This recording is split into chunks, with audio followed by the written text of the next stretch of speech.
Shrimati मोहनदेवी Tapadia girls college Jaswantgarh के इस YouTube channel पर आप सभी का हार्दिक स्वागत है। हम पढ़ रहे हैं कॉर्पोरेट अकाउंटिंग और कॉर्पोरेट अकाउंटिंग में हम पढ़ रहे हैं वैल्यूएशन ऑफ शेयर्स, अंशों का मूल्यांकन। इस चैप्टर में अब तक हमने पढ़ा कि कंपनी दो प्रकार के अंशों का निर्माण कर सकती है, जिनमें पहला है पूर्वाधिकार अंश और दूसरा है समता अंश या इक्विटी अंश। पूर्वाधिकार अंशों को पूर्वाधिकार अंश इसलिए कहा जाता है क्योंकि इन अंशों को पूंजी प्राप्ति के संबंध में और लाभांश प्राप्ति के संबंध में समता अंशों से पूर्वाधिकार प्राप्त होता है। इस कारण इनको पूर्वाधिकार अंश कहा जाता है। पूर्वाधिकार अंशों पर लाभांश की दर पूर्व निर्धारित होती है और स्थिर होती है, इसलिए एक निश्चित लाभांश की दर होने के कारण पूर्वाधिकार अंशों पर दिया जाने वाला लाभांश प्रत्येक वर्ष समान होता है, यानी कि प्रति वर्ष पूर्वाधिकार अंशों पर समान लाभांश दिया जाता है। लाभांश में कमी या बढ़ोतरी नहीं होती। लेकिन समता अंशों पर लाभांश की दर निश्चित नहीं होती, ना ही पूर्व निर्धारित होती है। इस वजह से समता अंशधारियों को दिया जाने वाला लाभांश प्रतिवर्ष जो है कम या ज्यादा हो सकता है। इसी कारण समता अंशों का मूल्य भी घटता बढ़ता रहता है। इसलिए जब हम अंशों के मूल्यांकन की बात करते हैं तो हम समता अंशों के मूल्यांकन की बात कर रहे हैं। समता अंशों का प्रति अंश मूल्य किस प्रकार से निर्धारित किया जाता है वो हम इस चैप्टर में पढ़ते हैं। समता अंशों के मूल्यांकन के लिए दो आधार अपनाए जा सकते हैं, यानी कि जो निवेशक होता है किसी कंपनी की पूंजी में अपना पैसा लगाने से पहले कोई भी निवेशक दो घटकों को, दो फैक्टर्स को देखता है। एक तो देखता है कि उसकी पूंजी क्या किसी कंपनी में सुरक्षित रहेगी या नहीं रहेगी। तो पहला जो तत्व है वो है सुरक्षा, और दूसरा है कि उसके द्वारा किए गए निवेश पर उसको कितना प्रतिफल मिलेगा, कितनी उसको आय प्राप्त होगी। तो दूसरा जो फैक्टर है वो है प्रतिफल। तो कोई भी निवेशक किसी कंपनी की पूंजी में निवेश करने से पहले दो तत्वों को, दो घटकों को ध्यान में रखकर किसी कंपनी की पूंजी में निवेश करता है, जिनमें से पहला है सुरक्षा और दूसरा है प्रतिफल। तो इन्हीं दो घटकों को आधार मानते हुए हम अंशों का मूल्यांकन करते हैं। तो अगर सुरक्षा की दृष्टि से अगर अंशों का मूल्यांकन किया जाए, जो भी विनियोजक अपनी पूंजी की सुरक्षा चाहते हैं वो शुद्ध संपत्ति के आधार पर अपने अंशों का मूल्यांकन करेंगे। तो हमने जो पहली विधि अब तक पढ़ी है अंशों के मूल्यांकन की, वो पढ़ी है शुद्ध संपत्ति विधि, यानी कि कंपनी के अंशधारियों के लिए कितनी कंपनी के पास शुद्ध संपत्तियां हैं। इसके पीछे अवधारणा यह है कि अगर कंपनी समापन में चली जाती है तो समापन की स्थिति में अपनी संपत्तियों को बेचकर बाह्य दायित्वों को चुकाने के बाद में कितनी नेट एसेट्स, कितनी शुद्ध संपत्तियां कंपनी के पास बचेगी, और इन शुद्ध संपत्तियों से ही कंपनी अपने अंशधारियों को उनकी पूंजी वापस लौटाएगी।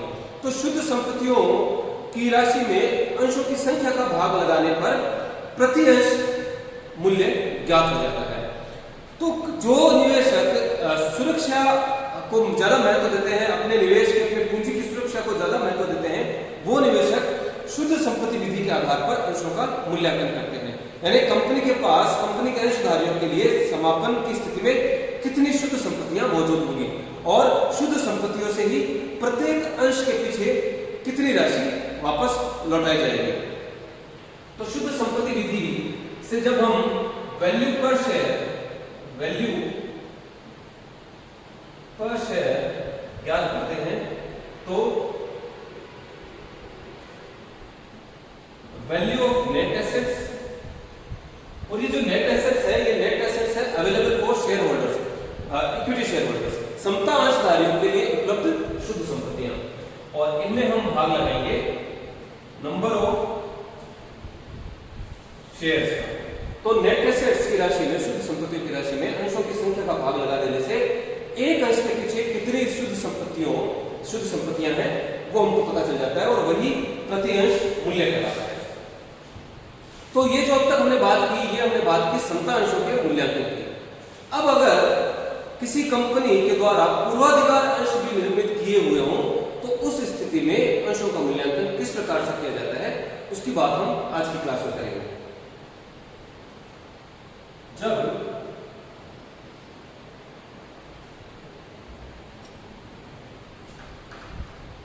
जब कंपनी द्वारा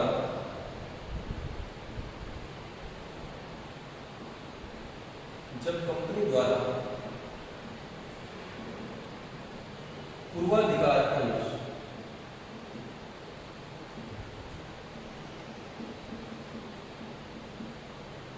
विनिर्मित किए गए हों, तो कंपनी दो प्रकार के अंशों का निर्माण कर सकती है, पूर्वाधिकार अंश और समता अंशों का।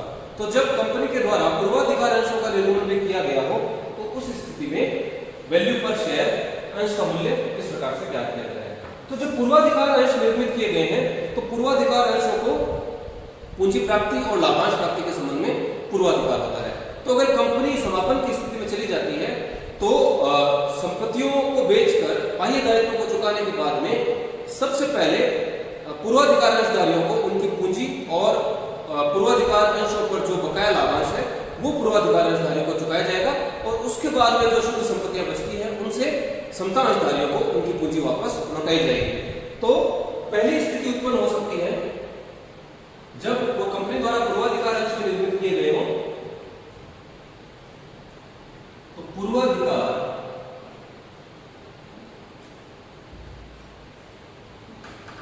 जब कंपनी द्वारा पूर्वाधिकार अंश निर्मित किए गए हों तो जो पहली स्थिति है वो है यदि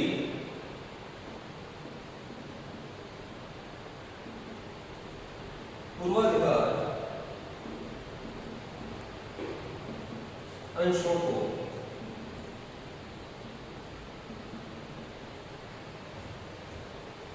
पूंजी एवं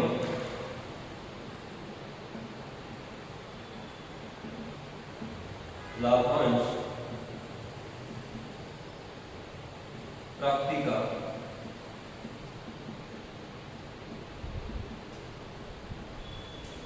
पूर्वाधिकार हो। समापन की स्थिति में अगर पूर्वाधिकार अंशों को पूंजी और लाभांश की प्राप्ति के संबंध में अगर पूर्वाधिकार हो समता अंशधारियों से तो जो नेट एसेट्स कंपनी के पास उपलब्ध है, समापन की स्थिति में कंपनी अपनी संपत्तियां बेचकर पैसा वसूल करेगी और उस पैसे से पहले जो बाह्य दायित्व है उनको चुकाएगी और उसके बाद अपने अंशधारियों को पूंजी लौटाएगी। तो जो नेट एसेट्स है बाह्य दायित्वों को चुकाने के बाद में जो कंपनी के पास शुद्ध संपत्ति बचती है, जो नेट एसेट्स बचती है, उसमें से सबसे पहले कंपनी पूर्वाधिकार अंशधारियों को उनकी पूंजी और लाभांश चुकाएगी और उसके बाद में जो राशि बचेगी वो बचेगी समता अंशधारियों के लिए, वो बचेगी समता अंशधारियों के लिए। तो वैल्यू पर इक्विटी शेयर कैलकुलेट किया जाएगा net assets minus preference share capital plus arrear of preference share dividend. अगर समापन की तिथि को पूर्वाधिकार अंशों पर कोई बकाया लाभांश की राशि हो तो उसको भी पहले चुकाया जाएगा समता अंशधारियों से। तो नेट एसेट्स में से नेट एसेट्स वो एसेट्स हैं जिनमें से बाह्य दायित्वों को पैसा चुकाने के बाद में कंपनी के पास जो संपत्तियां बची हैं वो नेट एसेट्स शुद्ध संपत्तियां कहलाती हैं। तो नेट एसेट्स से अंशधारियों को उनकी पूंजी वापस लौटानी है, लेकिन पूर्वाधिकार अंश निर्मित किए हुए हैं, इसलिए पूर्वाधिकार अंशधारियों को यदि उनकी पूंजी और लाभांश प्राप्ति के संबंध में पूर्वाधिकार है तो पहले उनको पैसा लौटाया जाएगा। तो नेट एसेट्स में से पूर्वाधिकार अंशधारियों को उनकी पूंजी और लाभांश की राशि जो लौटाई गई है वो घटा दी जाएगी और घटाने के बाद में जो राशि बचती है उसमें भाग लगाया जाएगा number of equity shares, number of equity shares. तो नेट एसेट्स में से पूर्वाधिकार अंशधारियों को उनकी पूंजी और लाभांश लौटा दिया गया, उसके बाद जो शेष राशि बची उसमें इक्विटी अंशों की संख्या का भाग लगाकर प्रति अंश मूल्य ज्ञात किया जाएगा। और अगर वैल्यू पर प्रेफरेंस शेयर ज्ञात करना हो कि एक पूर्वाधिकार अंश के पीछे कितना पैसा मिला, तो उसके लिए preference share capital plus arrear of preference share dividend upon number of preference share. तो प्रेफरेंस शेयर कैपिटल और जो बकाया लाभांश राशि है उनके टोटल में नंबर ऑफ प्रेफरेंस शेयर्स पूर्वाधिकार अंशों की संख्या का भाग लगाकर वैल्यू पर प्रेफरेंस शेयर ज्ञात कर लिया जाएगा। तो जब पूर्वाधिकार अंश की निर्मित किए गए हों तो पहली स्थिति हो सकती है कि पूर्वाधिकार अंशों को पूंजी एवं लाभांश प्राप्ति का पूर्वाधिकार। तो ऐसी स्थिति में वैल्यू पर इक्विटी शेयर और वैल्यू पर प्रेफरेंस शेयर इस प्रकार से ज्ञात किया जाएगा। दूसरी स्थिति उत्पन्न हो सकती है कि पूर्वाधिकार अंशों को केवल पूंजी प्राप्ति के संबंध में ही पूर्वाधिकार होगा। तो दूसरी स्थिति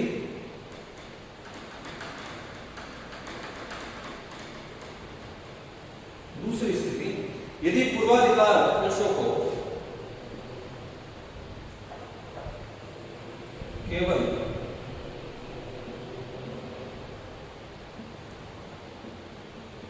पूंजी प्राप्ति का पूर्वाधिकार हो तो कंपनी के पास बाह्य दायित्वों को चुकाने के बाद में जो शुद्ध संपत्तियां बची हैं उनमें से पहले पूर्वाधिकार अंशधारियों को उनकी पूंजी लौटाई जाएगी। तो net assets minus preference share capital, अब यहां पर लाभांश की बात नहीं आएगी क्योंकि केवल पूंजी प्राप्ति के संबंध में ही इनको पूर्वाधिकार है। तो नेट एसेट्स में से पहले पूर्वाधिकार अंश पूंजी लौटाई जाएगी। तो नेट एसेट्स में से पूर्वाधिकार अंश पूंजी की राशि घटाने के बाद में जो नेट एसेट्स बचेगी उसमें नंबर ऑफ इक्विटी शेयर्स का भाग लगाकर हम वैल्यू पर इक्विटी शेयर ज्ञात करेंगे। और वैल्यू पर प्रेफरेंस शेयर अगर ज्ञात करनी हो तो प्रेफरेंस शेयर कैपिटल में, क्योंकि जो पूर्वाधिकार अंशधारी है उनको केवल उनकी पूंजी ही लौटाई गई समापन की स्थिति में, इसलिए प्रेफरेंस शेयर कैपिटल में अधिमान अंशों की संख्या का भाग लगाकर प्रति अधिमान अंश मूल्य ज्ञात कर लिया जाएगा। तीसरी स्थिति उत्पन्न हो सकती है कि जो पूर्वाधिकार अंशधारी है उनको केवल लाभांश प्राप्ति के संबंध में ही पूर्वाधिकार होगा। तो तीसरी स्थिति पूर्वाधिकार अंशों को केवल लाभांश प्राप्ति का पूर्वाधिकार। तो नेट एसेट्स में से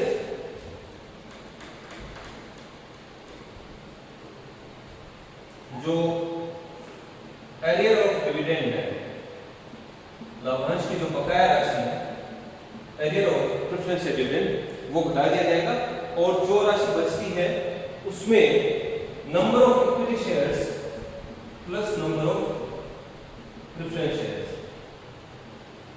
सभी का इसमें भाग लगा दिया जाएगा। क्योंकि जो अधिमान अंशधारी है उनको उनकी पूंजी प्राप्ति का पूर्वाधिकार प्राप्त नहीं है, केवल लाभांश प्राप्ति के संबंध में पूर्वाधिकार है। तो शुद्ध संपत्तियों में से पहले पूर्वाधिकार अंशधारियों को उनकी बकाया लाभांश की राशि लौटाई जाएगी और फिर जो शुद्ध संपत्तियां बचती है वो सभी अंशधारियों में समान रूप से वितरित की जाएगी, यानी सभी अंशधारियों के लिए उपलब्ध है। तो अगर पूर्वाधिकार अंश निर्मित किए गए हैं तो जो शुद्ध संपत्तियों की राशि बचती है वो समता अंशधारियों और पूर्वाधिकार अंशधारियों दोनों के लिए उपलब्ध है। तो दोनों के लिए समान रूप से उपलब्ध है, किसी को भी पूर्वाधिकार प्राप्त नहीं है। इसलिए नेट एसेट्स में से पूर्वाधिकार अंशधारियों को उनकी बकाया लाभांश की राशि लौटाने के बाद में जो नेट एसेट्स बचती है उसमें नंबर ऑफ इक्विटी शेयर्स, समता अंशों की संख्या और पूर्वाधिकार अंशों की संख्या, दोनों प्रकार के अंशों की कुल संख्या का भाग लगाकर प्रति अंश मूल्य ज्ञात किया जाएगा। और फिर अगर वैल्यू पर प्रेफरेंस शेयर ज्ञात करनी हो, अगर वैल्यू पर प्रेफरेंस शेयर ज्ञात करनी हो तो उसमें जो प्रति अंश बकाया लाभांश की राशि भी मिली है साथ में उसको भी जोड़ दिया जाएगा। तो वैल्यू पर इक्विटी शेयर या वैल्यू पर शेयर इसको कहें, इसको वैल्यू पर शेयर कहें, उसमें वैल्यू पर शेयर में वैल्यू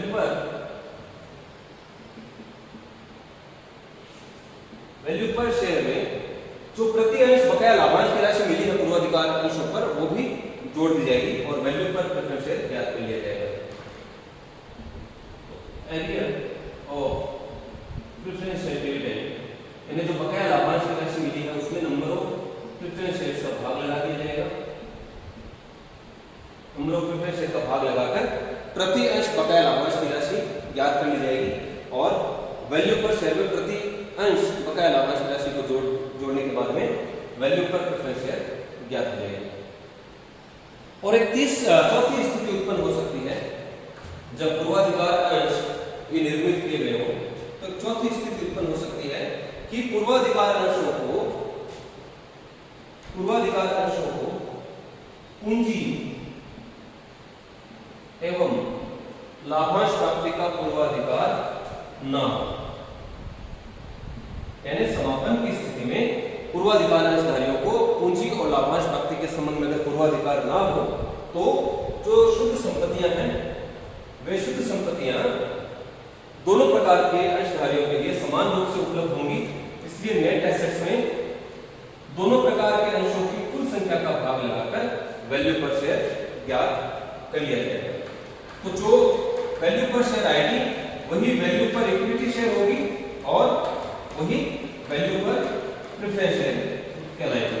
यानी कि नेट एसेट्स में दोनों प्रकार के अंशों की कुल संख्या का भाग लगाकर वैल्यू पर शेयर ज्ञात कर लिया जाएगा जब पूर्वाधिकार अंशों को पूंजी एवं लाभांश प्राप्ति का पूर्वाधिकार ना हो। तो इस प्रकार से जब कंपनी द्वारा पूर्वाधिकार अंश निर्मित किए गए हो तो 4 स्थितियां उत्पन्न हो सकती हैं और चारों स्थितियों में अलग अलग प्रकार से अंशों का मूल्यांकन किया जाता है, प्रति अंश मूल्य ज्ञात किया जाता है। आज की क्लास में इतना ही। मैं आशा करता हूं कि आज की क्लास में हमने जो पढ़ा आपको अच्छे से समझ में आया होगा। इस वीडियो को लाइक कीजिए, शेयर कीजिए, हमारे YouTube चैनल को सब्सक्राइब कीजिए। धन्यवाद।